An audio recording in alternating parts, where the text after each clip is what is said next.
that many in the crowd, even those who hate Trump, which is almost everybody, thought was in poor taste. Here's part of it. I actually really like Sarah. I think she's very resourceful.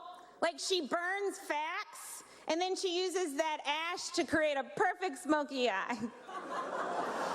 Like, maybe she's born with it. Maybe it's lies. It's probably lies. And I'm never really sure what to call Sarah Huckabee Sanders. You know, is it Sarah Sanders? Is it Sarah Huckabee Sanders? What's Uncle Tom but for white women who disappoint other white women? Oh, I know, Aunt Coulter. Fox News chief national correspondent Ed Henry was, among many other things, including our friend, president of the White House Correspondents Association in 2012 and 2013. So he was in the position of running this dinner, hiring the entertainment, etc. You went on Saturday. What was your response? I was appalled because, I mean, among other things, we invited Sarah Sanders to be our guest for dinner, essentially in our home. You know, this is our annual event. We being the Correspondents, and she was insulted by this comedian. It went further than that. It was very personal. She seemed to be taking it very emotionally. In terms of these attacks. I mean, she was struggling to keep her composure, I think, Sarah Sanders, and she was consoled by a bunch of correspondents afterwards because it was so negative and so nasty. And it went beyond that. There were jokes about abortion. I kid you not.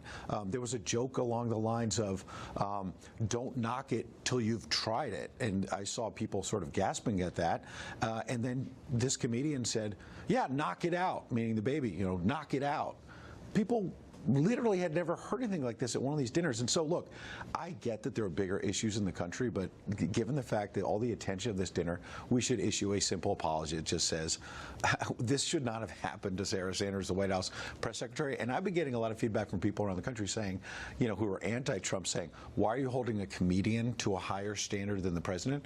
To which I say, I'm actually not. I agree that the president should be held to a higher standard. He's said some very outrageous and controversial things. There should be a higher standard, which is why we have elections. And he won the election. And if you disagree with him, if you vote him out, take him on. But here's what the White House Correspondents Association can control: is the comedian who speaks control that. At it's not their an election, not a national election. The president of the association picked it and picked somebody who's basically part of the resistance.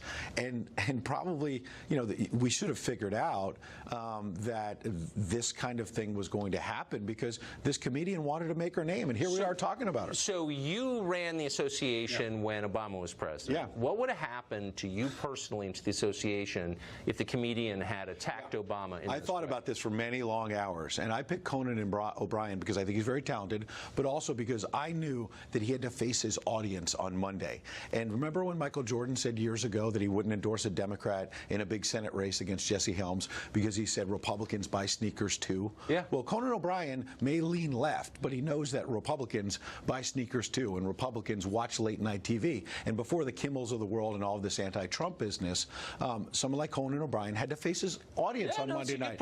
And be fair. Take on the president, but be fair. And I thought if I picked somebody who got up there and did some of these kind of jokes we saw Saturday night and ripped President Obama in a very personal, negative way, Fox and the White House Correspondents Association would have paid a heavy price. The Civil Rights Division of the Justice Department would open an investigation. And I mean, let's be honest. Ed, thank you for that perspective. Mark Stein comes on right after the break to assess what just happened here in Washington on Saturday night. We'll be right back. Mike Pence is also very anti-choice. He thinks abortion is murder, which, first of all, don't knock it till you try it. And when you do try it, really knock it. You got to get that baby out of there. The White House Correspondents' Dinner this Saturday, probably the worst crime against comedy since The Hangover Part 2, but it's not the only unfunny thing that happened. This month marks, by the way, the one-year anniversary of Kathy Griffin. Remember her? The single most unhappy person in America, posing with a severed head of Donald Trump. Well, today she went on The View, of course, and revoked her apology, assuming that's possible for that, and then took additional shots. Here's part of what she said. I can't believe it's been a year since this. It's a year this month that that picture was released. Right. And we already described what a year it's been. Yeah. Yeah. By the way, I take the apology back. And the son, Don Jr. and Eric, or as I called them, Eddie Munster and date rape. She's a lot of fun. Author and columnist Mark Stein joins us tonight. So what are we looking, you have this remarkable ability to stand back and sort of see the big picture here. What are we looking at in these two appearances? I think actually we are looking at the death of comedy. To go to that abortion joke, first of all, actually Ed Henry, insofar as it is a joke, Ed actually told it better than the so-called comedian did. It relies on a sort of word inversion, don't try it till you knock it, but if you do try it, knock it out. Is that a joke that a professional joke writer should write? I mean, what's fascinating to me is it's offensive without... I quite like a lot of sharp, edgy, so-called dangerous comedy. But this stuff is offensive without actually being funny. If you look at what she was doing on Saturday night, Kellyanne Conway is a liar, and then Sarah Huckabee Sanders is also a liar.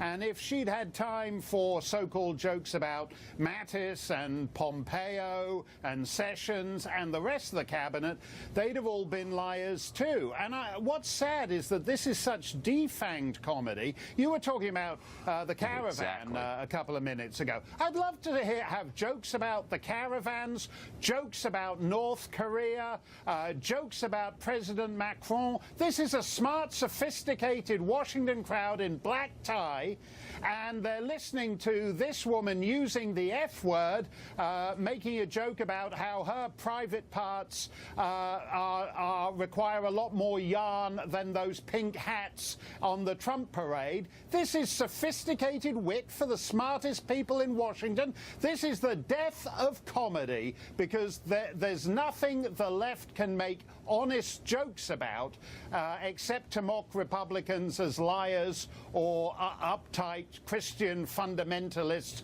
hung up on abortion. Nothing else is left. Well, I mean, it was funny in the same way that the New York Times op-ed page is funny. If by funny you mean sort of, within the very narrow boundaries of what's acceptable.